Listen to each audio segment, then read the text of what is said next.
नमस्कार, हाय, hello, welcome. मी रितेश विलासराव देशमुख सगळ्यांचं मनापासून स्वागत करतो महाराष्ट्राच्या लाडक्या शोमध्ये, ज्याचं नाव आहे big Boss Marathi, co powered by Danube properties and Santoor soap. Special partners M5K electric tile disc, Pitambari dishwash gel, पुन्हा गार्डगिर आणि sons limited, cotton king, Tunwal motors, आरोग्य.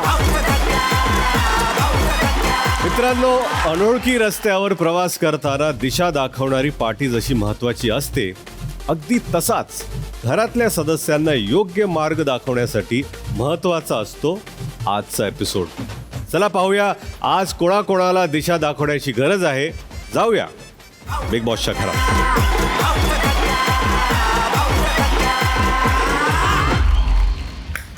नमस्कार. नमस्कार. नमस्कार. नमस्कार. तुम्ही सगळे कसे आहात हे आज मी विचारणार नाहीये, कारण तुम्ही कसे आहात हे गेल्या आठवड्यात अख्ख्या महाराष्ट्राने पाहिलेलं आहे.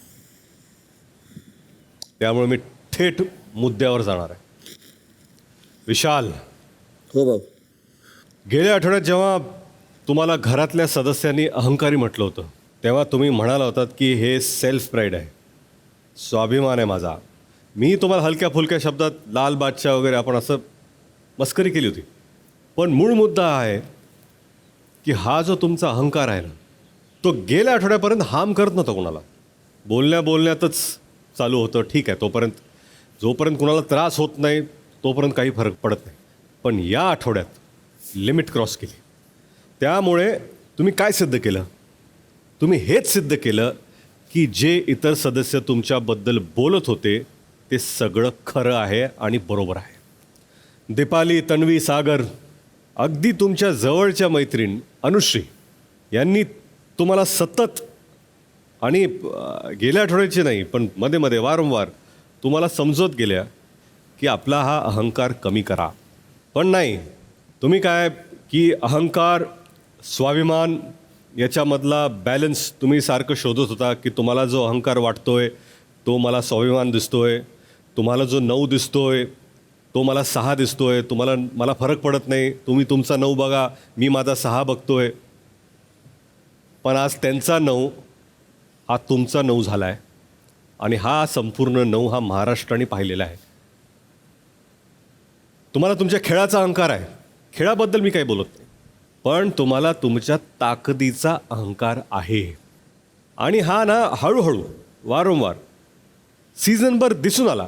मी पहिलं पण म्हणालो होतो तुम्हाला, तुम्ही प्रभूला जेव्हा उचललं होतं, प्रभूला त्यावेळेस ते आवडलं नव्हतं, तरीसुद्धा मी त्यावेळेस म्हणालो ठीक आहे बा, ह्या तुमच्या दोघांमध्ये आहे, जोपर्यंत त्याचा एकमेकांना त्रास होत नाही तोपर्यंत ठीक आहे, कारण त्याचा आम्हाला त्रास होत नाही. त्यानंतर टास्कमध्ये तुम्ही तन्वी यांना फरफटलं, तेव्हाही तोच पॅटर्न दिसून आला. तेव्हाही तन्वी काहीच बोलल्या नाहीत, तेव्हा तुमच्या दोघात होतं ठीक आहे, काही फरक पडत नाही, गेममध्ये होतं आहे. पण तुम्ही तुमच्या ताकदीचा वापर केला किंवा गैरवापर केला. पण या वेळेला तुम्ही जे केलं विशाल,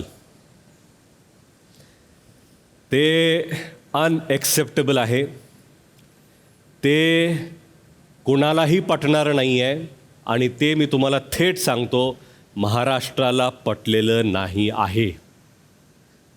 तुम्ही राकेश यांच्या अंगावर धावून गेलात, त्यांना धक्का मारलात.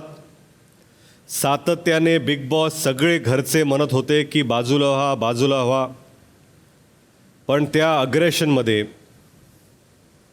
सतत तुम्ही त्यांच्या अंगावरती चार्ज करत होता. राकेश यांनी काय केलं, कसं केलं त्याच्यावर मी नंतर बोलेन, पण मी सध्या तुमच्याबद्दल बोलतोय. त्या टास्कमध्ये काय झालं, राकेश म्हणाले की त्यांना तुमची पर्सनॅलिटी पटत नाही, त्यांना असं वाटतं की तुम्ही मागून बोलता. हा एक पर्सनॅलिटीचा शो आहे. राकेश जे तुमच्याबद्दल बोलले ते नियमाच्या चौकटीत बसणारं होतं. पण तुम्ही जे राकेशबद्दल बोललात, मी तुमचे अफेअर्स काढेन, डिवोर्सबद्दल बोलेन, सगळं बाहेर काढतो. मला सांगा, तुम्ही जेव्हा एखाद्या व्यक्तीबद्दल अशा पर्सनल गोष्टी जर काढणार असाल, चर्चेत आणणार असाल, एखादी महिला, तिचा काही संबंध नाही ह्या शोजशी, तिला ह्या चर्चेत का घेऊन यायचं आपण? तुम्हाला काय वाटतं, नाव न घेतल्यामुळे चर्चा होणार नाही आहे का? प्रश्न निर्माण होणार नाही आहेत का? लोक विचार नाही करणार का? लोक गुगल नाही करणार का? त्या महिलेने काय वाईट केलं? काय संबंध आहे? एखाद्या माणसाने निर्णय घेतला बिग बॉसमध्ये यायचा. बिग बॉसचा मूळ मुद्दा, मूळ नियम हाच आहे की आपण बाहेरच्या गोष्टी काढायच्या नाही आहेत. आणि ते तुम्ही पण सातत्याने, राखीला पण म्हटलेलं आहे की माझ्या बाहेरच्या गोष्टी इथं काढायच्या नाही आहेत. ठीक आहे, तुम्ही डिस्टन्स ठेवला आहे, तुम्ही मेंटेन केलं आहे, कारण तुम्हाला पण माहिती आहे की आपण जेव्हा ह्या शोमध्ये येतो, आणि मी तुम्हाला नेहमी म्हटलं आहे विशाल, की जेवढा तुम्हाला हा शो कळतो, मला वाटते क्वचित इतरांना तेवढा कळत असेल, किंवा तुम्ही ज्या समजदारीने हा शो खेळत होता आत्तापर्यंत, असा माझा गैरसमज आता ठरतोय. काही गरज नव्हती. आणि तुम्ही सतत एक वाक्य म्हणताय की तो पहिला पर्सनल गेला आहे, त्यांनी माझ्या एजबद्दल बोललं आहे. एजबद्दल बोललं आहे? ही पर्सनल गोष्ट. तुम्ही बोलणार नाहीत का एजबद्दल? तुम्ही बोलणार नाहीत वयाबद्दल इतर कंटेस्टंटच्या? तुम्हाला बघायचं का तुम्ही काय काय बोलत? थांबा, तुम्ही बघा. एजचा मुद्दा जो तुम्ही एवढा मोठा केला होता की पर्सनल गेलात, एजबद्दल बोलत. विशाल, मी तुम्हाला आत्ता दाखवतो की तुम्ही इतरांबद्दल काय बोललाय. प्लीज क्लिप दाखवा. अरे आम्ही म्हणत होतो की तन्वी तिचं एज 25 सांगते. काय बोलते? By look of it she 29-30 वाटते. By look of it. अजून एक क्लिप आहे, दाखवतो. तू परत लागली त्याच्याबरोबर. मित्र आहे, फक्त मित्र. रात्री मी बाहेर बसलेली, हिची एंट्री येते तर रेवाची 20 वर्ष लागणार तिचे. शी इज 28, ही इज 48. ज्यांना जे करायचं करू दे, आपल्याला काय करायचं. कॅज्युअल कॉन्व्हर्सेशन आहे. 28, आय एम 48. कॅज्युअल कॉन्व्हर्सेशन आहे. हा काय याचा मुद्दा बनवणार होता आपण? आणि या मुद्द्यामुळे कोणाला तरी जाऊन धक्का मारणार आपण, अंगावर धावून जाणार.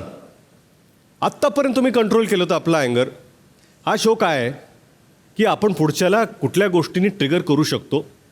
ठीक आहे, तो गेम खेळू शकता आपण. पण ट्रिगर होऊन जर तुम्ही अशी ॲक्शन घेणार असाल तर हे कसं चालणार आहे? आणि कसं आहे ना विशाल, तुम्ही प्रचंड मेहनत करून तुम्ही तुमचं शरीर कमवलेलं आहे, तुम्ही तुमची ताकद कमवलेली आहे. अशी ताकद तुम्ही वापरणार आहात घरच्यांमध्ये? नाही शोभत हो तुम्हाला हे, नाही शोभत. एवढ्या फायनलच्या जवळून तुम्ही जर असं खेळणार असाल, गेम स्पॉईल करताय तुम्ही स्वतःचा, इमेज स्पॉईल करताय तुम्ही स्वतःची. आणि खरं ना तुम्हाला सांगतो, तुम्ही स्वतःचा गेम स्पॉईल केलेला आहे. इतके आठवडे मला वाटत नाही मी कुठल्याही सदस्याची एवढी तारीफ केली आहे या गेममध्ये जितकी मी तुमची केली. पण जिथे मी तुमची स्तुती करतो तिथं मला वाटतं तुम्ही जिथे चुकला आहात ती पण सांगण्याची माझी जबाबदारी आहे. आणि तुम्ही फार फार फार चुकलात विशाल. विशाल, तुम्ही राकेशनं धक्का नाही मारला. तुम्ही तुमच्या जिंकण्याची जी ट्रॉफी आहे त्याला तुम्ही धक्का मारलेला आहे. आणि बिग बॉसने जी शिक्षा दिली आहे ना, ती सगळ्यात मोठी शिक्षा आहे. एक वेळा ह्या गेममधून बाहेर गेलेलं परवडलं विशाल. या गेममध्ये बसून काहीच करता न येणं ही सगळ्यात मोठी शिक्षा आहे. तुम्ही कॅप्टन होऊ शकत नाही, तुम्ही स्वतः नॉमिनेटेड आहात, तुम्ही तिकीट टू फिनाले खेळू शकत नाही. म्हणजे आता ह्याच्या पुढचा एकही टास्क विशाल तुम्ही खेळू शकत नाही. आता हे सगळं जर तुम्ही करणार नसाल आणि याची संधी जर तुम्हाला बिग बॉसने दिलेली नाही आहे तर प्रेक्षक तुमचा काय गेम पाहणार आहेत? एवढं सगळं चांगलं चालत असताना एक चुकीचा निर्णय तुम्ही घेतला आणि तो परवडणारा नाही आहे तुम्हाला. बघा तुम्ही या आठवड्यात काय झालं. तुम्ही सतत म्हणत होता की रेवा कॅप्टन झाल्या नाही पाहिजेत, त्या वीक आहेत. तुम्ही बॅल्कनीमध्ये उभे राहिलात आणि रेवा कॅप्टन्सी घेऊन गेल्या. म्हणजे बघा की आपण सातत्याने अशा व्यक्तीला वाईल्ड कार्ड आहे, नवीन आलेल्या आहेत म्हणून आपण संधी देत नव्हतो. आणि आता शेवटच्या कॅप्टन कोण आहेत? रेवा. वेल डन. Thank you so much. तुमच्या कॅप्टन्सीबद्दल मी वेगळं बोलेन, पण आधी हा सिरियस डिस्कशन मला पुढे घेऊन जाऊ द्या. मी सांगू का विशाल, जो व्यक्ती आपली ताकद असूनही दाखवत नाही तो सगळ्यात स्ट्रॉंग असतो. आणि ज्या व्यक्तीला आपली ताकद दाखवावी लागते तो वीक असतो. बोला.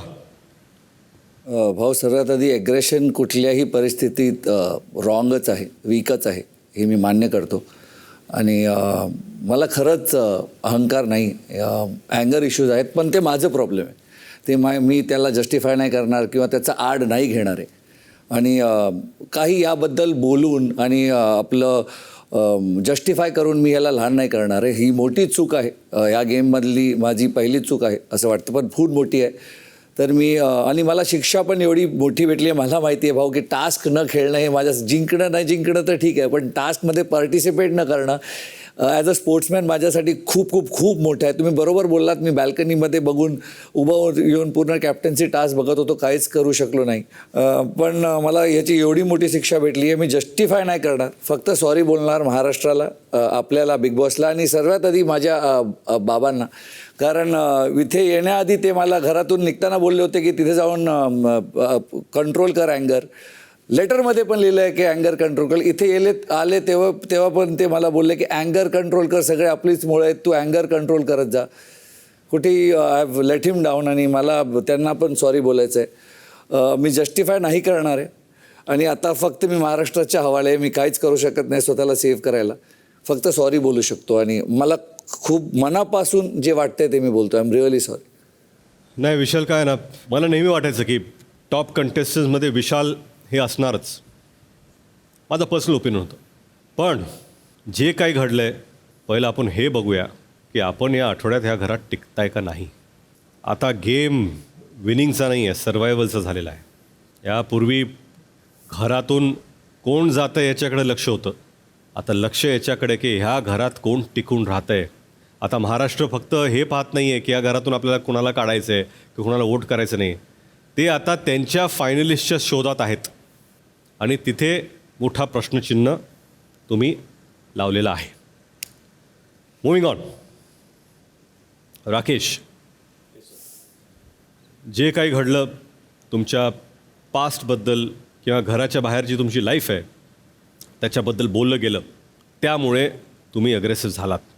हा बिग बॉसचा शो आहे, हे बिग बॉसचं घर आहे. या शोमध्ये इन्स्टिगेट केलं जाणार आहे हे सगळ्यांनाच माहिती आहे. शो पाहणाऱ्यांना माहिती आहेत आणि त्याच्यापेक्षा जास्त शोमध्ये तुम्ही सगळे कंटेस्टंट आहात हे तुम्हाला सुद्धा माहिती आहे. असं नाही की ही एखादी नवीन गोष्ट झालेली आहे किंवा होत आहे की कोणीतरी तुम्हाला इन्स्टिगेट करत आहे. यापूर्वीही तुम्ही इन्स्टिगेट झालात, बॉटल्स फेकल्या, टिश्यू बॉक्स फेकल्या, काचेवर हात मारला, पण यावेळेस तुम्हीसुद्धा विशाल यांना धक्का मारला. त्यानंतर बाहेर जाऊन तुम्ही टेबलची तोडफोड केली, जी बिग बॉसची प्रॉपर्टी आहे. मी तुम्हाला राकेश एक एक्झाम्पल देतो. या बिग बॉसच्या शोमध्ये ना एक टास्क असायचा, कंटेस्टंटला खुर्चीवर बसवलं जायचं आणि समोरचे इन्स्टिगेट करायचे. मग काहीही बोलायचे, कधी मसाले फेकायचे, घरातल्या वस्तू फेकायच्या आणि त्यांना चेअरवरून उठवायला लावायचं. पण त्या चेअरवर बसलेल्या माणसाचं काम काय असतं, एकच काम आहे की किती जरी इन्स्टिगेट केलं, काहीही झालं तरी मी ह्या खुर्चीवरून हलणार नाही, कारण मला तुमचा गेम माहिती आहे. हा तुमचा गेम आहे, हा माझा गेम आहे. मी म्हणत नाही की कोण जर काही बोलत असेल तर वाद करू नका किंवा उत्तर देऊ नका. एक बाउंड्रीज आपण मेंटेन करतो, त्या बाउंड्रीज मेंटेन झाल्याच पाहिजेत. तुम्ही रागात येणं हे साहजिक आहे. पण कसं आहे, मग विशाल म्हणतात की माझा अँगरमुळं मी माझ्याकडून झालं ते, मग तुम्ही म्हणणार माझ्या अँगरमुळं माझ्याकडून झालं आहे. हा गेम नाही आहे. आपण पर्सनल स्पेसबद्दल एवढं बोललो आहे आणि खास करून तुम्ही, आणि एवढंच नाही आहे. हा मुद्दा झाला. नंतर दुसरा वाद झाला तुमच्या आणि राखीमध्ये. राखीनं आता खरं म्हणजे मी काय बोलू मला कळत नाही आहे. कारण काय कधी कधी मला वाटतं की ट्रिगरहून राखी आपण बरंच काही काही बोलता. मी येतो त्याच्यावरती नंतर. पण काय चुकीचं दिसलं मी तुम्हाला सांगतो राकेश. ज्या पद्धतीने तुम्ही राखींच्या अंगावर धावून गेलात, राखी तिथेच उभ्या होत्या. तुम्ही ट्रिगर झालात की तुमच्याबद्दल काही गोष्टी बोलल्या गेल्या आणि त्या तुम्हाला पटलेल्या नाही आहेत, हे मी मान्य करतो. माझा इथं मुद्दा फक्त आज आहे की तुम्ही कसे रिॲक्ट होताय. तुम्ही धावून गेलात, ते भांडण झालं. एक गोष्ट चांगली आहे की यावेळेस बिग बॉस आधीच सतर्क होते आणि त्यांनी सातत्याने अनाऊन्स केलं की राकेश आणि राखी तुम्ही दूर व्हा. कारण काय त्यांना काही दिवसांपूर्वी जे झालं ते परत ह्या घरात घडलेलं बघायचं नव्हतं. आणि तुम्ही दोघंही वॉलटाईल पर्सनॅलिटी आहात. तुम्ही जेव्हा एकमेकांच्या जवळ येणार तेव्हा कुणीही काही प्रिडिक्ट करू शकत नाही की काय होणार आहे. पण राखी तुमच्याकडे आल्या नाहीत, तुम्ही राखींकडे गेलेलात. तुम्हीच म्हणत होता ना इतके वेळेस की कुणीही माझ्या अंगावर धावून आलेलं मला पटत नाही. जर ज्या गोष्टी तुम्हाला वाटतं की इतरांनी तुमच्याबरोबर कराव्यात किंवा डिस्टन्स मेंटेन करावं, ते नियम तुम्ही पण पाळले पाहिजेत. आपण जे पॅरामीटर्स दुसऱ्यांसाठी सेट करणार आहोत तेच जर पॅरामीटर्स बाउंड्रीज आपण स्वतःसाठी सेट नाही करणार, कसं दिसणार आहे? आणि राकेश, काय आहे ना, तुमच्याबद्दल एक चांगला माणूस अशी प्रतिमा ह्या शोच्या आधी पण होती, आत्ता पण आहे. ती एक इमेज तुम्ही बिल्ड केलेत इतके वर्ष काम करून. आणि मी म्हणतो पर्सनल लाईफमध्ये आपण सगळे आपल्या सगळ्यांकडून चुका होतात, पण लोकांमध्ये ती दानत असते की ते मोठ्या मनाने आपल्याला माफ करतात. कारण तुमच्या 20 वर्षाचा प्रवास ते पाहतात आणि ते म्हणतात नाही, हा माणूस चांगला आहे, इथे कुठेतरी चुकला, नो प्रॉब्लेम, अब्झॉर्ब करून घेतात ते. ही तर गोष्ट झाली, ठीक आहे, तुम्ही केलं ते, पण तुम्ही जे चांगलं केलं त्याची पण मी इथे तारीफ करणार, त्याचं पण मी कौतुक करणार. हे सगळं झाल्यानंतर तुम्ही शांत झालात आणि तुम्ही राखी यांची माफी मागितली, तुम्ही राखींबरोबर जाऊन बोललात. मला वाटतं की काय आहे की इव्हेंच्युअली जे चांगलं झालं आहे त्याचं कौतुक केलं पाहिजे, पण जिथे जिथे तुम्ही चुकलेला आहात तिथे मला आरसा दाखवणं गरजेचं असतं. अजून एक गोष्ट आहे राकेश, तुमच्याबद्दल मला इथे बोलायचं आहे. विशाल आणि तुमच्यामध्ये जे झालं त्यानंतर अख्खा आठवडा तुम्ही विशालबद्दल एकही शब्द बोलला नाही. मला असं वाटतं की प्रत्येक गेममध्ये घटना घडतात, त्याचे काही परिणामही आहेत, ते भोगावे लागतातच आपल्याला. पण राकेश, विशाल, सगळ्या कंटेस्टंटना मी एवढंच सांगतो, फार जवळ आलेला आहात तुम्ही. काय आत्तापासून गेल्या आठवड्यात पण मी सांगत होतो, इतके दिवस आपण काय केलं ते सगळं बाजूला राहू द्या, याच्यानंतर आपण काय करणार आहोत. आता हे प्रत्येक आठवड्यात कोण ना कोण तर बाहेर जाणारच आहे आणि सगळे स्ट्रॉंग आहेत. एकमेकांना जर तुम्ही पाहिलं ना असं वाटणार की आता हा कसा जाऊ शकेल, ही कशी जाऊ शकेल. हे तर एवढे स्ट्रॉंग आहेत, जे गेलेत ते सुद्धा स्ट्रॉंगच होते. वोटिंग पॅटर्न मी नेहमी सांगतो, अज्युम करू नका की आपण तर पक्केच आहोत. भल्या भल्यांचे गेम जे स्ट्रॉंग होते ते थंडावलेले आहेत, त्याच्यावर मी येईनच नंतर. बोला राकेश. भाऊ, जे काय मागच्या आठवड्यात झालं ते अनफॉर्च्युनेट होतं. मी स्वतः सरप्राईज आहे की मी असं कधी रिॲक्ट करू शकेल असं वाटलं नव्हतं मला. आणि मी खूप इंट्रोस्पेक्ट पण केलं त्याच्यानंतर की हे काय झालं आणि कशामुळे मी ट्रिगर होतो आणि कसं मी बिहेव केलं आहे लोकांबरोबर त्या सिच्युएशनमुळे. इंट्रोस्पेक्शन नंतर मला कळलं की येस, काय गोष्टी होत्या ज्या मला पटत नाहीत आणि काय करू, एका फौजीचं रक्त आहे माझ्यात, ते खवळणारच कधी ना कधी. तर इनजस्टिस मला टॉलरेट होत नाही, ह्युमिलिएशन टॉलरेट होत नाही. मी चूक असेल तर मी मोठ्या मनाने माफी पण मागेन, काही त्याच्यात काहीच प्रॉब्लेम नाही आहे. पण जेव्हा माझी चूक नसताना कोणी माझ्यावर ब्लेम गेम करतं आहे किंवा मला इन्सल्ट करतं आहे किंवा माझ्या फॅमिलीवर जातं आहे किंवा असं काही होतं आहे किंवा एका बाईच्या चरित्रावर काही प्रश्न उठत आहेत, मला ते सहन होणार नाही. आणि मी बाहेरही असाच रिॲक्ट करणार, इथे पण मी असंच रिॲक्ट केलेलं आहे. Respect is something which I have earned after so many years, आणि ते मी एका क्षुल्लक कारणामुळे मी घालवणार नाही काही केलं. तर I am sorry.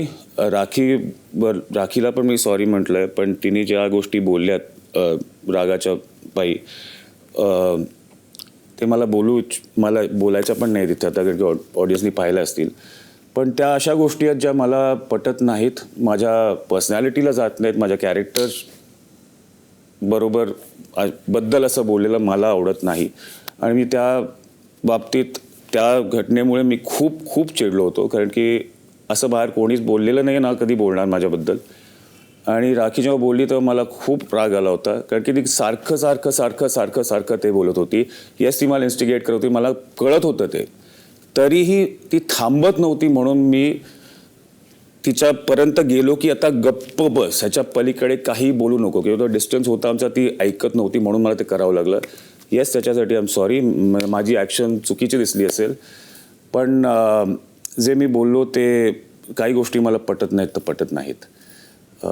That's it. Rakesh, आणि मी म्हणतो की ज्या गोष्टी ह्या घरात तुम्हाला इतर सदस्यांना ज्या पटत नसतील त्या व्यक्त व्हा.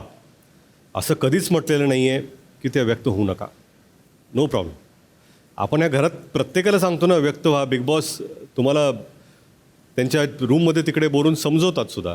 आणि मला वाटते प्रत्येकजण कुठल्या ना कुठल्या वेळी बिग बॉसना जाऊन बोललं असेल. व्यक्त व्हा. बिग बॉस पण म्हणतात की तुम्हाला जे करायचे ते व्यक्त व्हा. सागरबरोबर मी टास्क केला होता की व्यक्त व्हा. तुम्ही बोलत नाही आहात, आत ठेवताय. तर जे पटत नसेल ते व्यक्त व्हा, पण कसे व्यक्त होणार आहात हे तुमच्या हातात आहे. एवढंच सांगतो. थँक्यू. काय आहे ना, बिग बॉसचा हा जो फॉर्मॅट आहे हा फक्त मराठी नव्हे, भारतात नव्हे, तर जगात हा प्रचंड अवघड फॉर्मॅट आहे. हा पर्सनॅलिटीचा शो आहे. इथे कॅरेक्टर्स दिसणार आहेत. ताबा न सोडणं ही सगळ्यात महत्त्वाची गोष्ट आहे. आणि तुम्ही जर पाहिलं असेल ना की बरेच कंटेस्टंट्स बिग बॉसच्या हिस्ट्रीमध्ये जे पहिल्या आठवड्यात काही आठवड्यात वाईट दिसले असतील, चुकीचे निर्णय घेतले असतील, ते ऑलमोस्ट काय फायनली झालेले आहेत. कारण त्यांनी आपल्या गेमचा ताबा घेतलेला आहे. आणि जो व्यक्ती ह्या गोष्टीवर नियंत्रण ठेवणार आणि गेम चांगला खेळणार, काय फक्त ताबा नियंत्रण ठेवून ह्या सगळ्या गोष्टीवर तुम्ही जर गेम खेळणार असाल तर ते सुद्धा लोकांना पटणारं नाही आहे. फायनलिस्ट होण्याच्या इतक्या जवळ आहात सगळे. प्लीज लक्ष द्या, गेम छान खेळा. राखी, हो रितेशजी. तुम्ही या आठवड्यात तुमचा जो खेळ होता आणि जसं तुम्ही वागला, जसं रिॲक्ट केलात, काय ना की मी काही आठवड्यापूर्वीसुद्धा आपल्याला बोललो होतो की गेम काय. आणि आपण हा गेम राखी सावंत यांच्याबद्दल सगळ्यांनाच माहीत आहे. तुमचा गेमसुद्धा एक पॅटर्नमध्ये आहे, तो पण दिसून येतो. तुम्ही स्वतःच म्हणालात की मी इथे लोकांना इन्स्टिगेट करते कारण तुमचा गेम दिसत नाही आहे. मी तुझ्याशी भांडते, तू काहीतरी बोल म्हणजे तू तरी दिसून येशील. असं बऱ्याच कंटेस्टंटना तुम्ही असं बोललेलं आहात आणि त्यांच्यावर असा गेमही खेळलेला आहे. पण कुठेतरी ना हे सगळं करत असताना आपण कसे दिसत आहोत याच्याकडे पण लक्ष गेलं पाहिजे. आपल्या तोंडातून काय काय शब्द निघत आहेत, आपण कसं रिॲक्ट करत आहोत.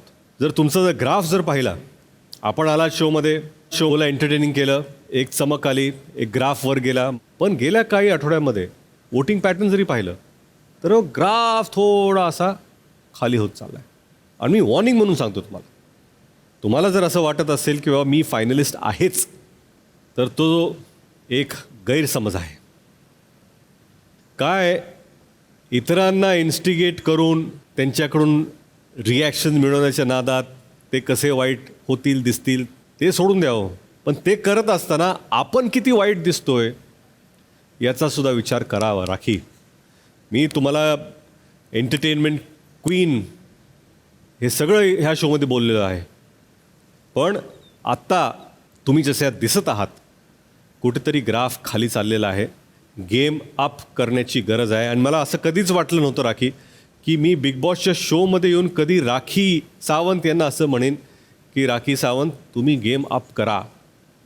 कारण तुम्हाला जर टॉप 5 टॉप 6मध्ये जर दिसायचं असेल तर त्या लेवलचा गेम तुमच्याकडून जे अपेक्षित आहे ते होत नाही आहे. आणि याच्यात सगळ्यात मोठं नुकसान जर तुम्हाला कशामुळे जर होत असेल तर तुम्ही जे बोलताय त्याच्यामुळे होत आहे. तुम्ही जसं एक्सप्रेस होताय, काय बोला, वाद घाला, काय तुम्हाला आपली मतं मांडायची ती मतं मांडा.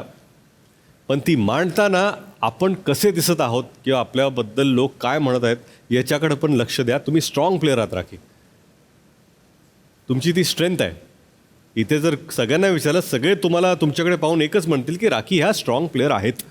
पण राखी कसं आहे ना की असं वाटू नये लोकांना की राखी 4 आठवड्यासाठी चांगल्या आहेत. असं वाटलं पाहिजे की राखी पहिल्या आठवड्यापासून जरी आल्या तरी त्या शेवटपर्यंत राहून ट्रॉफी जिंकतील. अशा प्लेअर राखी ह्या महाराष्ट्राला दिसल्या पाहिजेत. त्या सध्या दिसत नाही आहेत. काय बोलायचं राखी तुम्हाला? रितेशजी, मी पण एक माणूस आहे. मला असं वाटतं की मी रोज प्रयत्न करते, पण राग ते शैतानाचं काम ते असतं ना.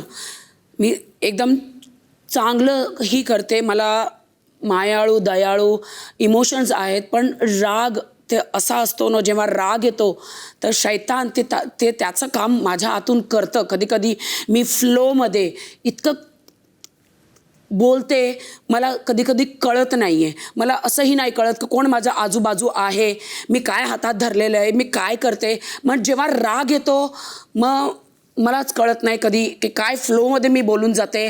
थँक गॉड मी मराठीमध्ये आहे, नाहीतर मला तर का येतं ना शिव्या मी कधीच बोलत नाही आहे. पण मी खूपच कंट्रोल केलं आहे की बोलायचंच नाही आपल्याला. मला 4-5 किलो शिव्या येतात, मी कधीच नाही बोलत. पण कधी मी रागात असते ना तर भरपूर काहीतरी होतं मला. समोरचे पण लोक इन्स्टिगेट मला करतात, प्रवोक करतात. पण माहीत नाही कसा हा माझा पिटारा सुटतो. तर मी काय करू? मी मुकी राहू शकत नाही रितेशजी. मी खूप प्रयत्न करते, मी नाही मुकी राहू शकत. पण मी प्रयत्न करते की मला राग नकोय, मला फिनालेमध्ये जायचं आहे. राखी, तुम्हाला मी एकच गोष्ट सांगतो, तुम्ही फिनालेमध्ये जाणार का नाही हा तुमचा गेम सिद्ध करणार. तुमच्यामध्ये क्षमता आहे का? ऑफकोर्स आहे. आत मला वाटते की ते जेवढे लोक आहेत सगळ्यांमध्ये फायनलिस्ट होण्याची क्षमता आहे. पण सध्या ह्या क्षणाला जर पाहायचं असेल तर राखी यांचा गेम फिनालेपर्यंत त्यांना घेऊन जाऊ शकतो का, परत एकदा याच्यावरती प्रश्नचिन्ह आहे. आणि तुम्हाला मी सगळ्यांनाच काही काही मुद्दे सांगतोय, तुम्हाला पटतील पटणार नाहीत. माझा प्रयत्न आहे की चांगल्यातले चांगले गेम प्ले तुम्ही करावा आणि महाराष्ट्र ठरवेल की तुम्ही फिनालेमध्ये जाणार आहात का नाही. पण कुठे कुठे तुम्ही कमी पडताय ती सांगण्याची तर गरज आहे. मला अजून एका प्लेअरविषयी बोलायचं आहे. मी मुद्दाम प्लेयर असा शब्द वापरला आहे कारण त्या टास्क छान खेळतात, त्यांची शोबद्दल एक पूर्ण रणनीती असते. ह्याच्याबद्दल मी यापूर्वी बोललेलो आहेच, पण आज मी त्यांच्या माइंडसेटबद्दल बोलणार आहे. अनुश्री, गेल्या आठवड्यात मी तुम्हाला इंडिव्हिज्युअल प्लेअर असं म्हणालो होतो. पण काय ना, मी तुम्हाला ह्यापूर्वी काही गोष्टी झाल्या त्याबद्दल मी तुम्हाला रागवलं देखील आहे. मी तुमचं कौतुकी केलेलं आहे, जे तुमचा गेम प्ले आहे, स्ट्रॅटेजी असेल, तुम्ही चांगलं खेळलं आहे. पण मला वाटतं ना कुठे कुठे हे सगळं कौतुक आणि हे फीडबॅक आहे, तुम्हाला ऑडियन्सचा जो फीडबॅक आहे तो इथे मीच देतो फक्त सगळ्यांना, की लोक काय म्हणत आहेत. तुम्ही मला जज करता की मी किती रागात बोललो किंवा बाहेर काय चाललं असेल, मी किती चांगलं बोललो तर आता कशी लोक माझ्याबद्दल काय विचार करतात किंवा किती स्तुती होते. याची हळूहळू हळूहळू ह्याचं एक ॲरेगन्समध्ये परिवर्तन झालेलं आहे, एक ओव्हर कॉन्फिडन्समध्ये. मी सांगतो कारण तुम्हाला असं वाटायला लागलं की तुम्ही, विशाल आणि तन्वी हे तिघं सोडून घरात प्लेयर्सच नाही आहे. आणि हे तुमच्या वागण्यात, बोलण्यात आणि प्रत्येक गेममध्ये दिसतं आहे. तुमच्याकडे पाहून असं वाटतं की तुम्हाला खरंच कळत नाही की मी काय बोलतो. मी तुम्हाला उदाहरण देतो. उदाहरण 1, नॉमिनेशन तुम्ही काय बोलत होता आठवतं तुम्हाला? जे काही शब्द तुम्ही वापरलेत ते मला रिपीट नाही करायचे. तुम्ही म्हणा की मला यांचा गेम आवडत नाही, त्यांचा गेम पटत नाही, की यांचा गेम त्या लेवलचा नाही आहे, चांगल्या खेळत नाहीत, ते ठीक आहे. ज्या प्रकारे आपण दीपाली आणि रेवाबद्दल बोललात, ज्या शब्दांमुळे वादही झाला, शब्द बाजूला राहू द्या, पण त्याच्यामध्ये तुमचा ओव्हर कॉन्फिडन्स आणि ॲरेगन्स हे दोन्ही जाणून येतात. तुम्ही ज्या लोकांचा गेम नाही, जे वीक आहेत, जे कमजोर आहेत, ज्यांना तुम्ही अगदी कमी लेखता किंवा हे काय, हे थोडीच कॉम्पिटिशन आहे आपलं, हे थोडीच राहणार आहे, हे तर बाहेर जाणार आहेत, असा जो समज आहे, त्याच्यापैकी एक सदस्य दीपाली ह्या सेफ आहेत आणि दुसऱ्या सदस्य रेवा ह्या कॅप्टन आहेत. तुम्ही ना सेफ आहात ना कॅप्टन आहात. अजून एक इन्सिडेंट तुम्हाला सांगतो. उदाहरण नंबर 2, बिग बॉसनी उलटा पुलटा रूममध्ये कोणाला बोलवतं? विशाल, राखी आणि राकेश. तिथे तुम्हाला सांगितलं होतं की तुम्ही पिच करा की तुम्हाला फिनाले राऊंडमध्ये, म्हणजे कॅप्टन्सीच्या फिनाले राऊंडमध्ये डायरेक्ट कसं जायला पाहिजे हे तुम्हाला पिच करायचं होतं. ही ह्या आठवड्याची शेवटची आणि सर्वात महत्त्वाची कॅप्टन्सीची शर्यत होती, कारण हा ह्या सीझनचा शेवटचा कॅप्टन बनण्याचा बहुमान होता. पण तिथे तुम्ही काय बोललात? तुम्ही माझा गेम स्ट्रॉंग आहे, तुम्हाला काय वाटतं त्याच्यात मला काहीच फरक पडत नाही, हे बोलून तुम्ही तुमची ती संधी घालवलीत. आणि याच्यातून काय वाटतं?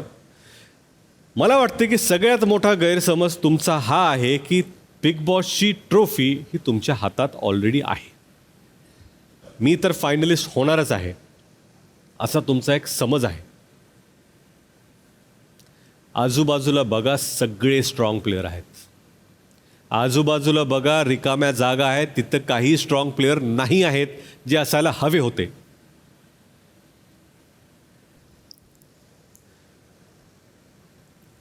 तुम्ही हे बोलल्यानंतर राखी आणि राकेश तर रिॲक्ट झालेच, पण तुमचे खूप जवळचे मित्र विशाल यांना ही गोष्ट खटकली. ते काय म्हणाले की असं बोललं तर मी तुला कसं वोट करू.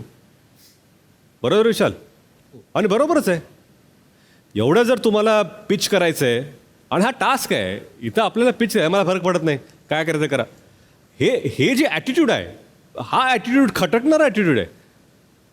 हा तुमचा पहिल्या काही आठवड्यात दिसला होता, मग तुम्ही त्याला कव्हर अप केलं. तुम्ही समजलात की बाबा हा गेम जर मला खेळायचा असेल तर मला गेम प्ले बदलावं लागेल. मी हे नाही करणार, मी ते नाही करणार. ती अनुश्री पण आम्ही पाहिली होती. मग मध्ये त्या अनुश्री आम्हाला दिसल्या नाहीत, जी गोष्ट चांगली होती. पण आता त्या अनुश्री परत आलेल्या आहेत आणि फायनलच्या इतक्या जवळ आलेल्या आहेत. आणि त्याच अनुश्री परत आल्यात ज्या म्हणत होत्या चल मला फरक पडत नाही, मी हे नाही करणार, मी ते नाही करणार. आणि हा जो सुपिरियरिटी कॉम्प्लेक्स आहे ना तुमचा, तो रोजच्या वागण्यात पण आता दिसतोय. म्हणून तुमचं काय चाललं आहे त्याच अनुश्री ज्यांच्यावरती मी रागवलो होतो, मी हे नाही करणार, मी कशाला करू, मी काय घरात नोकर आहे, माझ्या घरी मी काम करत नाही, मी इथं नाही करणार.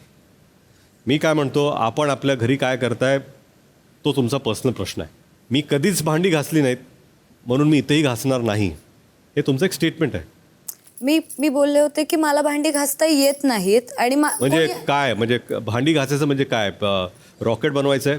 नाही, कारण माझ्या बरोबर हे नेहमी झालेलं आहे घरी सुद्धा, की खरकट राहिलेलं असतं, ज्याचं दुसऱ्या दिवशी मुद्दा पण उचलला होता राखीने की हे कोणी घासलंय असं झालं. हे ते माझा मुद्दा काय माहिती आहे का, भांडी घासणं ही किती कॉम्प्लिकेटेड गोष्ट आहे असं मला एक साधा प्रश्न आहे. टास्कमध्ये तुम्ही किती जिद्दीने खेळता आम्ही पाहिलेलं आहे. मला हे कळत नाही आहे की भांडी घासणं ही किती अवघड काम असू शकतं. ह्यात काय रॉकेट सायन्स आहे?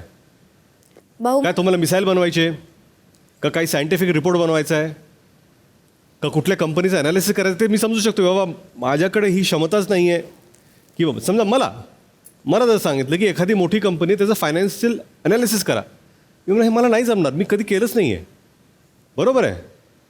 पण मला जर तुम्ही सांगितलं हे झाडून पुसून काढा, ते मी बघितले, मला वाटेल मला जमेल आणि मी करू पण शकतो, मी केलेलं पण आहे. माझा म्हणण्याचा मुद्दा आहे की हा तुमचा ॲरेगन्स आहे की मला नाही करायचं आहे, ही जिद्द आहे. काय आहे ह्या घरात, आणि लोक कौतुक कशाचं करतील माहिती आहे का, जरी काम करता येत नसेल आणि तुम्ही प्रामाणिकपणे जर प्रयत्न करत असाल तर लोक तुमच्या पाठीमागे उभे राहतील. काय ह्या व्यक्तीला येत नाही तरीसुद्धा मन लावून करायचा प्रयत्न करतायत. आणि समजा ते करूनसुद्धा जर लोकांनी तुम्हाला शिव्या घातल्या असते का तुम्हाला उलटं बोललं असतं इथे, तर लोक त्यांनासुद्धा काहीतरी म्हणाले असते. तुम्हाला एक मी उदाहरण देतो. सागर हे टास्कमध्ये प्रचंड दमले होते, ते लंगडत होते, स्ट्रगल करत होते. रेवा यांनी त्यांना टोकलं की कुकर साफ नाही आहे. ते जेवणावरून उठले, जेवण बाजूला ठेवलं, त्यांनी शांतपणे कुकर घासला. याला म्हणतात उत्तर देणं. ना वाद घातला, ना चिडचिड केली. उलट ते रेवा यांना म्हणाले पण तू तुझ्यावर घेऊ नकोस, माझी ड्युटी ती मी केली. बरोबर आहे सागर? आता ही गोष्ट काही न बोलता करणं म्हणजे एका यॉकरवरती छक्का मारण्यासारखी गोष्ट आहे. काय आहे की मुद्दा केला नाही, पण लोकांच्या स्मरणात आहे, ध्यानात आहे. आपण काय वागतोय, कसे वागतोय हे सगळ्यांना दिसतंय. इतके दिवस अनुश्री आपण स्पर्धक म्हणून असे वर जात होता, तुमचा ग्राफ चढत होता वरती. मराठीत एक म्हण आहे आणि ह्या घरात सुद्धा ती म्हण म्हटलेली आहे, गर्वाचं घर खाली असतं. तुम्ही ठरवा तुम्हाला वर जायचं आहे का तुम्हाला खाली यायचं आहे, ते तुमच्या हातात आहे. पण तुम्हाला जर असं वाटत असेल की तुम्ही ऑलरेडी फायनलिस्ट आहात आणि ती ट्रॉफी तुमच्या हातात आहे, विचार करा. मी इथे भाऊच्या धक्क्यावरती येतो, अनेक सजेशन्स देतो सगळ्यांना. ते फक्त माझे नसतात, ते प्रेक्षकांचेही असतात. तुम्ही चुका करता आणि जे महाराष्ट्राला चुकीचं वाटतं, मुद्दे मांडतात महाराष्ट्र येते किंवा ह्या मुद्द्यावर बोललं गेलं पाहिजे. या घरात एका प्लेअरवरती एक आरोप होतो की प्रत्येक आठवड्यात भाऊच्या धक्क्यानंतर तो प्लेअर वेगळा दिसतो. म्हणजे मी जे सांगतो त्यानंतर तो प्लेअर बदललेला असतो. आणि त्या प्लेअर म्हणजे तन्वी. तुम्ही 7व्या आठवड्यात कॅप्टन होता, तेव्हा तुम्ही आरडाओरडा केलात, तमाशे केलेत. मी तुम्हाला काय म्हटलं होतं की की तन्वी तुम्हाला ही कॅप्टन्सी झेपली नाही. ती जी जबाबदारी तुमच्या खांद्यावर होती त्याचं प्रेशर तुम्ही घेतलं, त्यामुळे पॅनिक झालात, तुमचा कंट्रोल सुटला आणि काय की गेम जो तुमच्या हातात असायला पाहिजे होता ॲज अ कॅप्टन तो सुटला. 12व्या आठवड्यात तुम्ही पुन्हा कॅप्टन झालात. मी त्यावेळेस तुम्हाला जे सजेस्ट केलं होतं ते सगळ्या सजेशन्स तुम्ही डोक्यात ठेवल्या. या वेळेच्या कॅप्टन्सीमध्येही अनेक लोकांनी त्रास देण्याचा प्रयत्न केला आणि तो पार्ट ऑफ द गेम आहे की मी हेही काम नाही करणार, मी तेही काम नाही करणार. तुम्हाला बऱ्याच वेळा राखी यांनी ट्रिगर करायचा प्रयत्न केला, पण तुम्ही ट्रिगर झाला नाहीत, कारण तुमच्यावर एक जबाबदारी होती की मी दुसऱ्यांदा कॅप्टन झाले, मला ही जबाबदारी पार पाडायची आहे. हो. एक उदाहरण देतो मी तुम्हाला. राखी म्हणाल्या मी भांडी घासणार नाही. अनुश्रींनी काय केलं, सगळी भांडी उचलली, बेडरूममध्ये. राखी यांच्या बेडच्या जवळ आणून ठेवली. आणि विचारलं पण होतं त्यावेळेस की कॅप्टनला विचारले का, कॅप्टननी सांगितलं काय. अनुश्री म्हणले सगळ्या गोष्टी कॅप्टनला विचारायला थोडी असतात. त्यांनी उचलून ती सगळी भांडी राखी यांच्या बेडच्या समोर ठेवली. आता राखी यांच्या बेडसमोर जर तुम्ही भांडी आणून ठेवली तर त्याचं काय होणार आहे हे तर सगळ्यांनाच माहिती आहे. राखी ती सिच्युएशन कुठेही घेऊन जाऊ शकल्या असत्या. एक मोठा वाद झाला असता, तमाशा झाला असता, आर्ग्युमेंट झाले असते, भांडण झालं असते आणि शेवटी ते सगळं तन्वी तुमच्या कॅप्टन्सीवरती आलं असतं. पण मला वाटतं की तुम्ही ती गोष्ट स्मार्टली हँडल केली. काय आहे की कॅप्टन म्हणजे फक्त एकमेकांना ओरडून सगळं सांगणं ते ठीक आहे, परंतु घर चालवण्याची जबाबदारी जी असते ती कॅप्टनवर असते. आणि ह्यावेळेस जे तुम्हाला यापूर्वी जमलं नाही ते तुम्ही खरंच खूप चांगल्या रीतीने घर चालवलं आणि घरावरती एक कंट्रोल आणि आपला दबदबा ठेवला. त्याबद्दल तुमचं अभिनंदन. थँक्यू सो मच भाऊ, थँक्यू सो मच. अभिनंदन. हेच ऐकायचं होतं मला. थँक्यू. आणि तन्वी तुम्ही तुमचं इंडिव्हिज्युअल गेम खेळताय, नाती असो गेम असो, तुम्ही त्याचा एक बॅलन्स राखता. मला काय वाटतं की पहिल्या आठवड्यात ज्या तन्वीबद्दल मी बोललो होतो आणि आत्ता तुम्ही जे दिसताय त्यात एक फरक जाणवतो आहे. परंतु गेम तुम्हीसुद्धा अप करण्याची गरज आहे. हो भाऊ. या स्पीडनी तुम्ही जात होता वरती, तो ग्राफ तसा वरती जात नाही आहे. तुमचा गेम थोडा स्लो झालेला आहे, जाणवतो असं सगळ्यांना. तर त्याच्याकडे लक्ष द्या. हो भाऊ, नक्की. आता मी वळतोय टास्ककडे. बिग बॉसने एक टास्क दिला तुम्हाला, मनी टास्क, ज्यात तुम्हाला 25 लाख रुपये जिंकण्याची संधी होती. मी तुम्हाला 1000 वेळा सांगत होतो की टास्क कॅन्सल करू नका, रद्द करू नका, एवढी मेहनत करतात. पण यावेळेस बिग बॉसनी एक ट्रम्प कार्ड त्यांचा स्वतःचा फेकला. आणि कारण बिग बॉस खेळतात तर त्यांचा एक वेगळा गेम असतो. त्यांनीच तुम्हाला चॅलेंज केलं की हा टास्क रद्द करून दाखवा. कारण तुम्हाला पण कळलं की ज्या टास्कमध्ये आपला फायदा आहे ते रद्द कसं केलं जाईल आणि ज्या टास्कमध्ये बिग बॉसचं नुकसान आहे ते ठीक आहे, ते रद्द केलं तर हरकत नाही, आपल्याला काय फरक पडतोय. तुम्ही सगळे दुखी आहात. 25 लाखाचा निधी तुम्हाला मिळाला असता, पण तुम्ही जरी दुखी असाल, कलर्स मराठी अत्यंत खुश आहे की त्यांचे पैसे वाचलेले आहेत. पण आता तुमच्याकडे आहेत फक्त 25,000 रुपये. पण आता आपण राऊंड बाय राऊंड बोलूया. चला, पहिल्या राऊंडमध्ये राखी आणि दीपाली. हा राऊंड एंटरटेनिंग आणि कॉमेडी राऊंड होता. बाकीचे जे स्पर्धक ते काय म्हणत होते, एल शेप पाईप आहे, सरळ पाईप आहे, क्रॉस पाईप आहे. दीपाली राखी यांना काय सांगत होत्या, अर्धचंद्र घेऊन ये. राखी यांना काही तो अर्धचंद्र मिळेल. दीपाली यांचा टास्क होता गार्डनची ऍक्टिव्हिटी, धावत जायचंय आणि तो पॅटर्न पाहायचा आणि परत यायचं. वर खाली दीपाली करत होत्या, पण टास्कच्या शेवटी सगळ्यात जास्त राखी दमल्या होत्या. कारण राखीने गार्डनमध्ये एवढ्या चक्रा मारल्यात. हे करायचं, ते लावायचं, इकडे करायचं, तिकडे. 25 मिनिटं काय, जर 25 तास जरी दिले असते तरी हे काय कम्प्लीट झालं नसतं हा टास्क. मला वाटतंय की टायमर लावल्यामुळे ते थांबलं, नाहीतर तुमच्या अकाउंटमधून सुद्धा पैसे आता डिप्लीट झाले असते किंवा गेले असते. एवढा वेळ जर तुम्ही घालवला. इतिहासात एक गोष्ट झाली होती की क्रिस्टोफर कोलंबस भारत शोधायला निघाला होता आणि तो रस्ता भटकला आणि अमेरिकेकडे गेला आणि अमेरिकेचा शोध झाला तिथे. निदान त्याला अमेरिका तरी सापडला. राखी यांना तिथलेच पाईप सापडत नव्हते. नाही, मी कुठे चालली, डोळे बंद. ही सांगते थांब, कुठे मी जाते ना रितेशजी, जी थांब. अरे मी चांगलं कुठे मी आबू कुठे तिकडे चाललीये थांब. अर्धचंद्राळ, पूर्णचंद्राळ, ते लांब लांब आण, ते छोटं छोटं आण. अरे मला कुठं, मी माझे डोळे बंद, मी कशी शोधू? अरे मला लांब दिसेना, चंद्र दिसेना, माझा चंद्र झालेला, माझाच ग्रहण लागलेला. अरे मी काय करू? अरे मला कुठं, अरे तू पलमध्ये पडली, अरे तू तिथं, अरे तू कुठे, अरे माग, अरे मी काय करू? माझे डोळे बंद आहे. अरे मी काय करू? तुमचे डोळे जरी बंद होते तरी इन्स्ट्रक्शन छान होते. दीपाली म्हणत होत्या हिरवा आण आणि पिंक आण, आणि राखी शोधत होते की हिरवा कुठे आहे हिरवा कुठे? आणि पिंक कुठे आहे. नाही मी तिला असं सगळं दाखवत होते. बघ हे हे हे हे हे. मी इथे राखी यांचा एक प्लॅन एक्सपोज करणार आहे. हिंदीमध्ये बोलतात येडा पडके पेडा खाले. हा राखीचा प्लॅन आहे. त्यांना तुम्हाला जिंकून द्यायचं नव्हतं. नाही रितेशजी, हा. खूप राखी यांचा प्लॅन काय मी सांगतो तुम्हाला. राखी मनी टास्क मध्ये पैसे हारतात, मग ते पैसे येतात ब्रीफकेसमध्ये. ते म्हणतात सगळे ब्रीफकेसमध्ये पैसे आपण कसे जाऊ द्यायचे, सगळे गोळा करून एका ब्रीफकेसमध्ये येतात. आणि मग फिनालेमध्ये लोक सगळे ट्रॉफीची बघतात, राखी म्हणतात ही ब्रीफकेस माझी. आणि मी हा टास्क हिंदी बिग बॉस मध्ये राखीवर केलेला आहे. मी ब्रीफकेस घेऊन गेलो होतो आणि मला वाटलं की आता कोण सगळे म्हणतील ब्रीफकेस घेऊ का फिनालेकडे जाऊ, ब्रीफकेस घेऊ का फिनालेकडे जाऊ.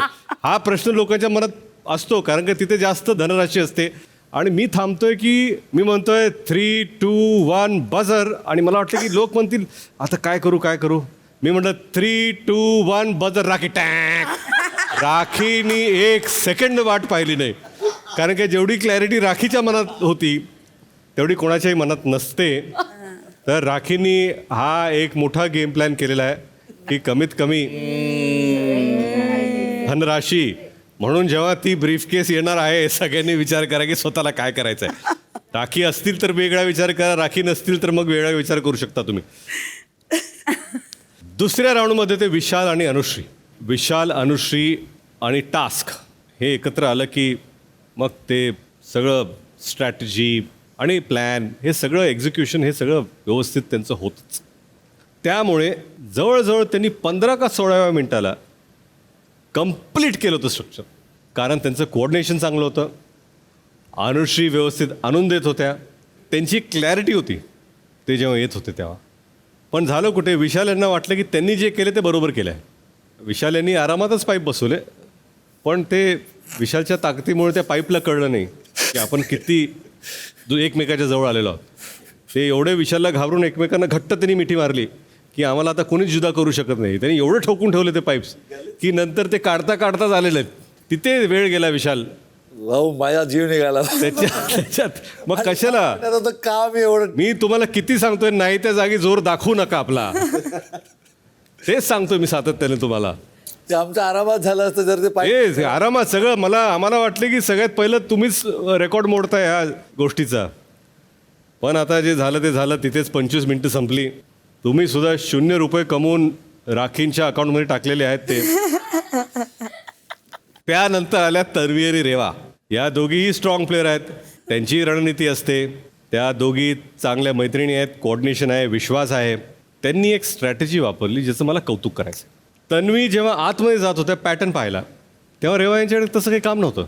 तर रेवानी काय केलं, जे एल शेप आहे ते बाजूला काढून ठेवले आणि सरळवाले पाईप बाजूला काढून ठेवले. तन्वी जेव्हा म्हणत होत्या एल शेप, त्या पटकन राईट साईडला जायच्या, पाईप उचलायच्या. स्ट्रेट बोलल्या की लेफ्ट साईडला जायच्या. म्हणजे ही जी क्लॅरिटी आहे की दुसरे कसे खेळताना नेक्स्ट आपल्याला जायचं, आपल्याला काय गोष्टीचा फायदा होईल, हा जो स्मार्ट प्ले आहे तो रेवा यांनी तिथे दाखवला. पण त्यांचा अनफॉर्च्युनेटली पॅटर्न चुकला. दुसराच पाईप जो होता, मोठा जो हिरवा पाईप होता, तो त्यांनी तिथे लावला. आणि त्यानंतर वेळ जेव्हा कमी व्हायला लागला तेव्हा पॅनिक तर होणारच, गडबड तर होणारच. बरोबर जे लावलं ते पाईप्स ते पुन्हा बदलले आणि सगळा गोंधळ उडाला तिकडे. त्यामुळे 4 पाईप्स तुमचे चुकले. परत तेच 0 अमाऊंट आणि सगळा पैसा राखी यांच्या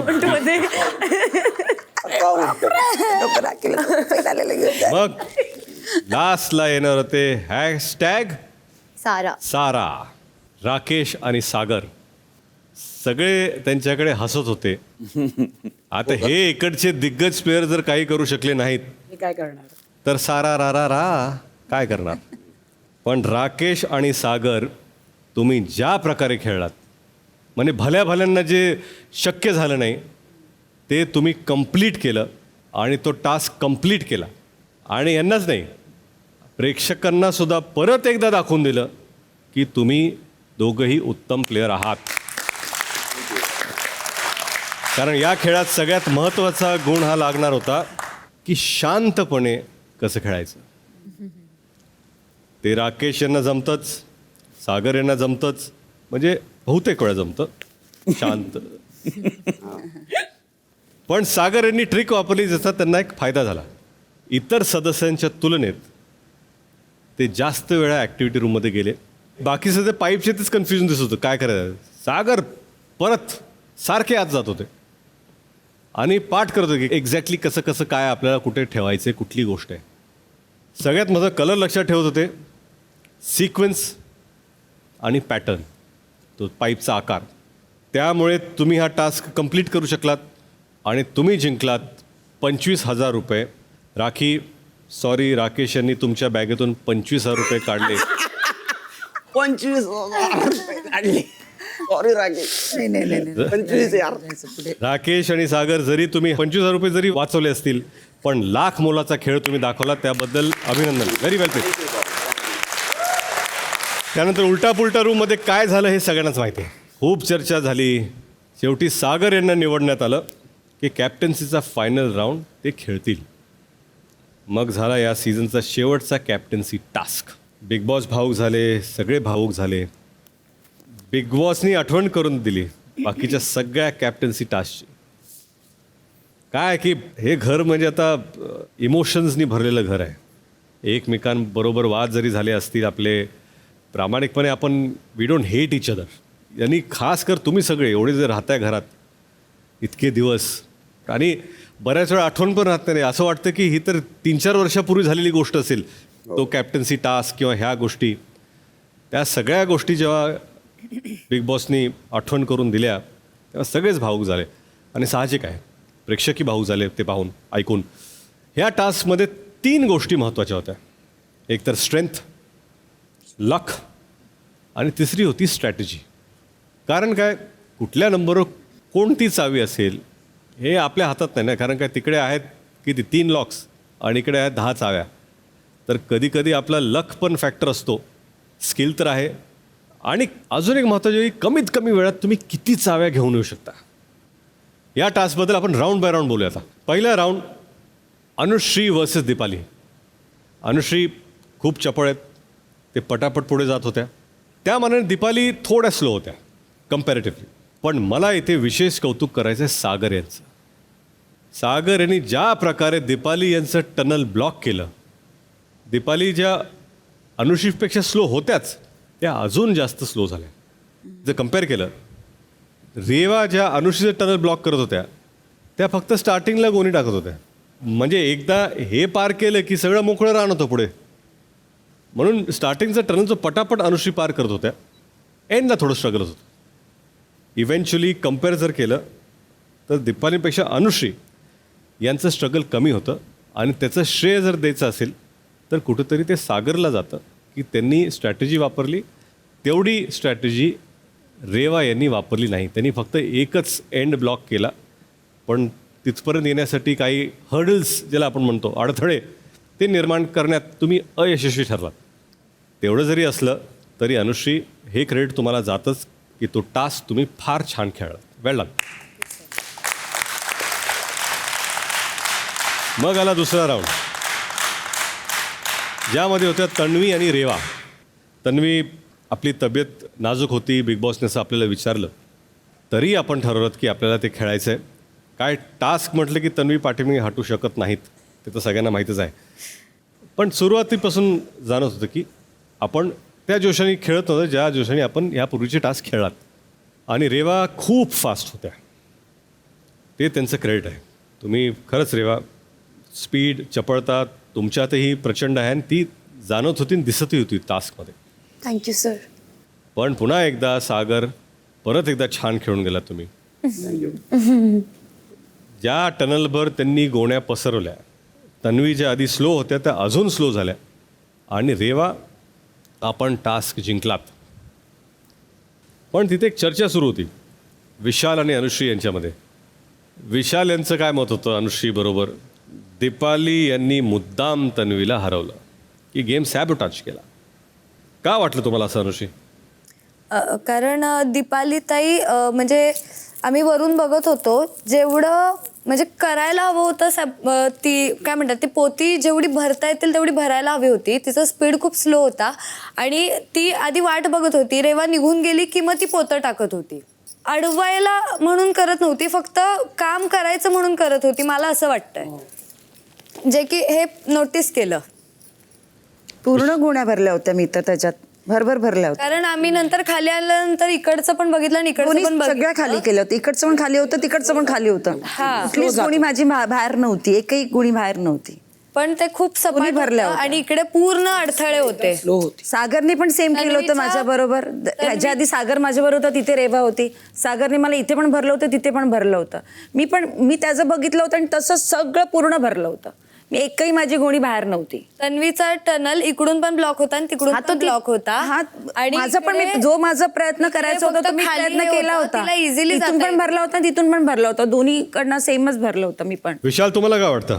भाऊ वरून बघताना असं वाटत होतं की सागरदादा तर तुफान स्पीडमध्ये जात होते दोन्ही साईडला आणि ते थांबलेच नाही. त्याच्या आधी मी सागरदादांना हे पण बोलून आलेलो की सागरदादा याच्यानंतर तुमचं टास्क आहे, तुम्हाला पण खेळायचं आहे फायनलसाठी आणि तुम्ही 2 ऑलरेडी खेळतायत तर जिद्दीने करा, पण स्वतःचं ध्यान राखा. Don't go all out. स्वतःचं ध्यान राखून खेळा. पण ते थांबलेच नाही, ते ऑल आउट गेले आणि धपाधप गोणे भरत होते. 1-2दा तर तन्वीचे म्हणजे खूप भरल्या. पण त्या साईडला वरून बघताना दीपाली बघत होती आणि मग दीपाली स्लो घालत होती असं मला वाटलं आणि दिसलं वरून. जे दिसलं ते मी सांगतो. गेम बघता मी असं म्हणत नाही की सॅबोटाज केलं नाही केलं त्यात मी पडत नाही. पण ह्या टास्कमध्ये दीपाली आपले एफर्ट्स जेवढे पाहिजे होते तेवढे दिसलेले. आणि तुम्ही टास्क खेळता असं नाही की खेळत नाही. आणि तुमच्या गेमसाठी म्हणतो, कारण आमच्या अपेक्षा बहुतेक जास्त आहेत की आपण अजून अग्रेसिव्हली स्पीड लावून तेवढ्या प्रयत्नांनी झटपट करून ते करायला पाहिजे होतं. जेवढ्या अपेक्षा आपण इतरांकडून ठेवतो तेवढ्याच अपेक्षा तुमच्याकडूनही आहेत. ह्यावेळेस त्या कमी दिसल्या, तुमचे एफर्ट्स कमी दिसले. त्यानंतर आपण जाऊया आता तिसऱ्या राऊंडकडे. तिसऱ्या राऊंडमध्ये एक जबरदस्त टक्कर बघायला मिळाली, रेवा वर्सेस अनुश्री. कारण आता काय दोघेही चपळ आहेत, दोघीही फास्ट आहेत, दोघी एक राऊंड खेळून आलेले आहेत, दोघी एक राऊंड जिंकून आलेले आहेत. अनुश्री यांच्याकडे अपर हँड होता कारण त्यांच्याकडे होते सागर. काय ना, तुम्ही जरी टास्क खेळला तरी तुमचा जो सपोर्टर असतो तो किती दुसऱ्यांना अडचणीत टाकतो त्याच्यावरती सुद्धा तुमचा गेम निर्भर आहे.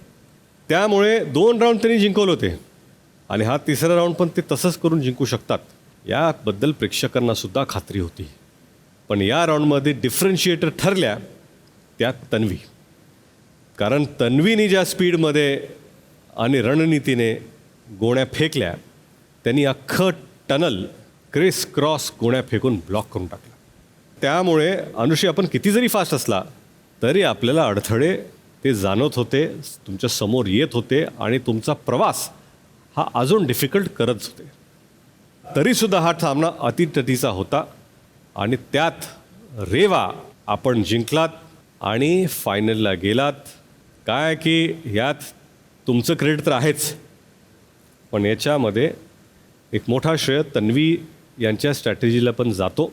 तर तुम्ही दोघं मिळून हा टास्क जिंकलात आणि रेवा तुम्ही पुढे गेलात, त्याबद्दल सुद्धा वेल डन, व्हेरी वेल प्लेड. मग आला फायनल राऊंड, सागर वर्सेस रेवा. संपूर्ण महाराष्ट्राला बघताना वाटत होतं की फायनल असावी तर अशी नेक टू नेक कॉम्पिटिशन. शेवटी एक एक लॉक उरलं होतं. क्रिकेटमध्ये कसं असतं ना की शेवटच्या ओव्हरमध्ये आता टेन्शन मिळतं, काय होणार, उत्सुकता शिगेला जी लागते ती हीच. सागर यांनी परफेक्ट खेळले, कारण ते रेवापेक्षा फास्ट होते, फार फास्ट खेळत होते. इथे गेम चेंजर ठरल्या तन्वी. तन्वी यांना काय कळलं की गेल्या राऊंडमध्ये जसं ब्लॉक केलं होतं तेच जर सेम केलं तर जिंकता येणार नाही. ते गेले आणि त्यांनी अनुश्री यांना पकडलं. त्यामुळे काय झालं, अनुश्री गोण्याच टाकू शकले नाहीत आणि रेवा पटापट पुढे जाऊ लागल्या. पण इथे खरं मला कौतुक करायचं सागर यांचं.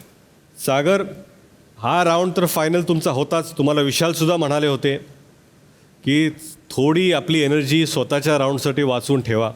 4 राऊंड खेळूनसुद्धा तुम्ही एवढी टफ फाईट दिली, एवढे प्रयत्न केले. खरंच सागर, ह्या टास्कमध्ये जर मॅन ऑफ द मॅच कोण असेल तर ते तुम्ही आहात. मनापासून अभिनंदन.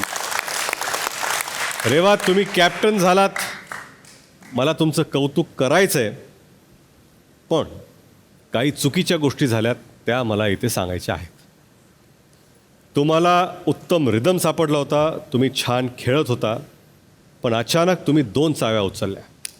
रूल काय होता, एकच चावी उचलायची आणि हा रूल सगळ्यांनाच माहिती आहे. आणि असं नाही की तुम्ही गडबडीत 2 चाव्या उचलल्या, तुम्ही व्यवस्थित 2 चाव्या उचलल्या, त्या कॅमेरामध्ये दिसल्या. अनुश्री यांनी ते पाहिलं की तिथे ओरडल्या, म्हणून तुम्ही तिथली चावी एक फेकली, नाहीतर तुम्ही चिटिंग करणार होता. दुसरी गोष्ट, या टास्कचे संचालक होते राकेश. राकेश, आपण सगळे राऊंड ह्यापूर्वीचे फेअर खेळलेलात, अनबायस्ड होता तुम्ही. पण या राऊंडमध्ये राकेश आपण बायस्ड होता. रेवा यांना आपण मदत करत होता, ही बघ चावी ते पडले, उचल.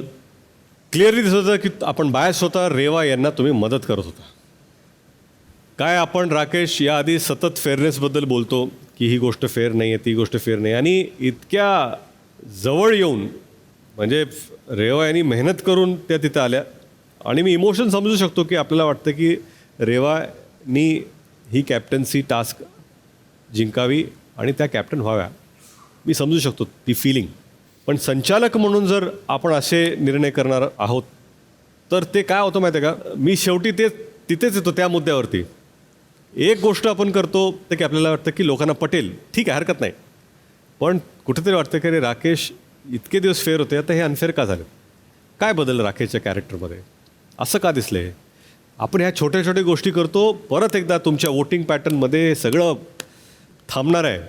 परत एकदा तुम्हाला आठवण करून देतो की आपापले फॉलोअर्स असतील, फॅन्स असतील, सपोर्टर्स असतील, ते तर ठीक आहे, पण प्रचंड मोठा समुदाय आहे, तो फक्त बिग बॉस या शोचा फॅन आहे. तो वोटर ग्रुप हा खूप मोठा आहे. ते ठरवतात किंवा नाही आज आपण सगळे मिळून यांना वोट करूया, हे चालू आहे बाहेर. आणि ते फक्त जे फेअर असतात त्यांना वोटिंग करण्याच्या पाठीमागे ते लागलेले असतात. त्यांना वाटतं की game deserves a winner, only popularity will not help you. बघा ना, या टास्कची शेवटी झालं काय, रेवा जिंकल्या, कॅप्टन झाल्या. त्यांच्या कॅप्टन्सीवर चीटिंग आणि बायस्ड सपोर्टचा डाग आहे. चीटिंग म्हणण्यापेक्षा अटेम्प्ट टू चीटिंग असं म्हणतो. ते जर झालं नसतं तर आज अजून उत्साहाने मी सांगितलं असतं. तरीसुद्धा तुम्ही कॅप्टन झालात, त्याबद्दल रेवा तुमचं खरंच अभिनंदन. मॅडम, तुम्ही इव्हेंच्युअली आर द कॅप्टन. बोला सर. ते की जिथे मी 2दा घेतली, 2 चाव्या जिथे उचलल्या होत्या, त्या ॲक्च्युली असं झालं होतं की टास्क सुरू व्हायच्या अगोदर, त्याच्या अगोदर जे उलटा रूममध्ये जे काही झालं होतं, त्यानंतर मग मला खूप डेस्पिरेशन होतं टास्कबद्दल की मला हे जिंकायचंच आहे असं झालं.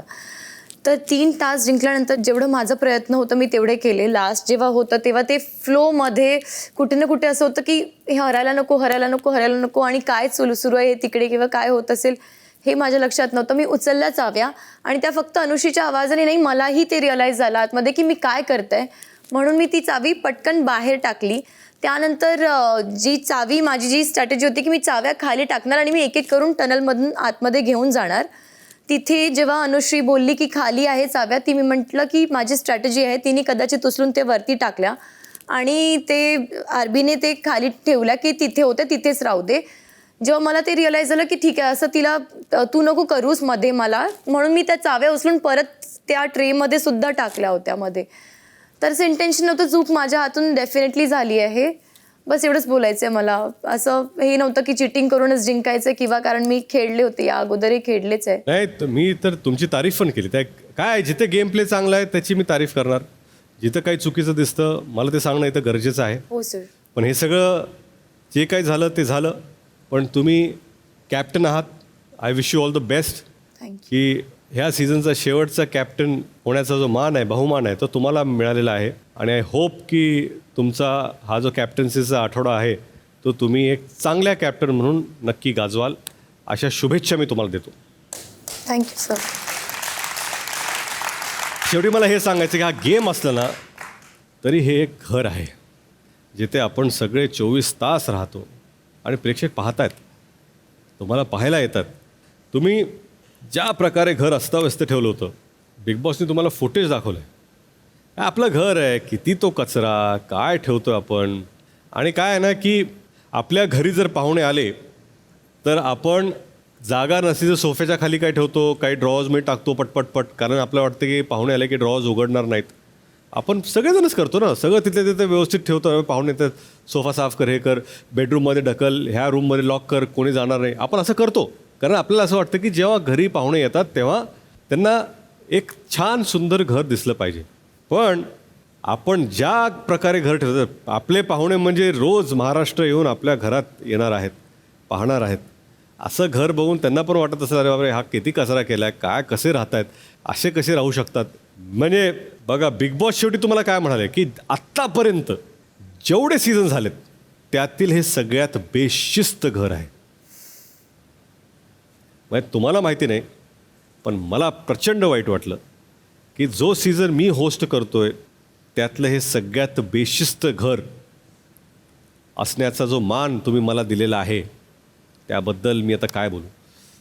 मी एवढंच म्हणेन, पहिल्या दिवशी जसं घर दिलं होतं बिग बॉसने, तसं शेवटच्या दिवशी तुम्ही प्लीज त्यांना परत करा. घर स्वच्छ ठेवा, कारण खरंच नाही बघवत आहे. म्हणजे असे ठेवलेले असतात ना वस्तू तिथे, चांगलं दिसत नाही ते, कुठे काय ठेवलं आहे. आणि कसं आहे ना की तुम्ही स्वतःच सगळे म्हणता ना की माझ्या बेडसमोर मला हे बघायचं नाही आहे. मला वाटतं राकेश आपण म्हणालात की राखीने काय ते ठेवलं, मी इथे झोपतोय, तन्वी की मी झोपतोय, मला हे बघायचं नाही इकडे, मग माझ्या बेडसमोर भांडी नको. हे तुम्हाला तुमची जागा जर स्वच्छ ठेवायची असेल ना तर हे घरसुद्धा तुमचंच आहे, हे पण स्वच्छ ठेवा. शेवटी फिनाले जवळ आलेला आहे, काउंटडाऊन सुरू झालेला आहे. संपूर्ण महाराष्ट्र हीच चर्चा करतोय की फायनलिस्ट कोण असणार आहेत आणि त्यात त्यांचे फेवरेट टॉप 3 कोण असणार आहे, नंतर टॉप 2 कोण असणार आहे आणि त्यांचा विनर कोण असणार आहे. या आठवड्यात अनेक चुका झाल्या, त्यामुळे मी एवढं सांगतो की हा गेम ओपन झालेला आहे. ज्या ज्या लोकांना ॲडव्हान्टेजेस होते ते तेवढे ॲडव्हान्टेजेस पोझिशनमध्ये नाही आहेत. ही पोझिशन आता सगळ्यांसाठी ओपन झालेली आहे. ज्यांना वाटत असेल किंवा आपण थोडे डिसॲडव्हान्टेज पोझिशनमध्ये आहोत ते टॉप स्पॉट परत रिक्लेम करू शकतात. ज्या लोकांचा अनफॉर्च्युनेटली गेम वीक झाला असेल ते परत आपली ती जागा रिक्लेम करू शकतात. ही संधी आता पुढच्या 2 आठवड्यामध्ये सगळ्यांसाठी आहे. त्यामुळे सगळ्यांनी प्लीज गेम अप करा, कारण तुम्हाला आता सिद्ध करावं लागणार आहे की खरंच तुम्ही डिझर्विंग फायनलिस्ट आहात की नाही. माझ्या शुभेच्छा सगळ्यांना. उद्या मी सांगणार आहे या घरातून कोण एलिमिनेट होणार आहे. शुभेच्छा, शुभरात्री, थँक्यू. जी तो धन धना धन. आता बिग बॉस मराठी बघता बघता जिंका एक्साइटिंग कुपॉन्स आणि मोठी बक्षिसे. जिओ हॉटस्टार ॲपवरील बिग बॉसच्या जीतो टॅबमध्ये दररोज 5 सोप्या प्रश्नांची उत्तरे द्या आणि मिळवा स्मार्टफोन जिंकण्याची सुवर्ण संधी. तर आत्ताच जिंका धन धनाधन फक्त जिओ हॉटस्टारवर. बिग बॉस एपिसोड खाली मीम टॅबमध्ये जा आणि आत्ता मीम बनवा. मजा वाढवा फक्त जिओ हॉटस्टारवर. मित्रांनो, गेले 2-2.5 महिने बिग बॉस मराठीचा हा सीझन दररोज तुम्हाला एंटरटेन करतो आहे. हसवतोय, रडवतोय, विचार करायला लावतोय. तसाच हा आजचा दिवस होता. घरातल्या सदस्यांना अजून एकदा विचार करायची संधी मिळालेली आहे. मित्रांनो, हा फिनालेचा प्रवास हा कठीण आहे, पण तो करावा तर लागणारच. आणि या प्रवासात प्रेक्षकांची साथ ही अत्यंत महत्त्वाची. आज रजा घेतो. उद्या पुन्हा भेटूया महाराष्ट्राच्या लाडक्या शोमध्ये, ज्याचं नाव आहे big Boss Marathi, co powered by Danube properties and Santosh soap. Special partners MYK electric tile receive, Pitambari dishwash gel, Purna Gadgil आणि sons limited, cotton king, Tunwal motors. आरोग्या. शुभरात्री.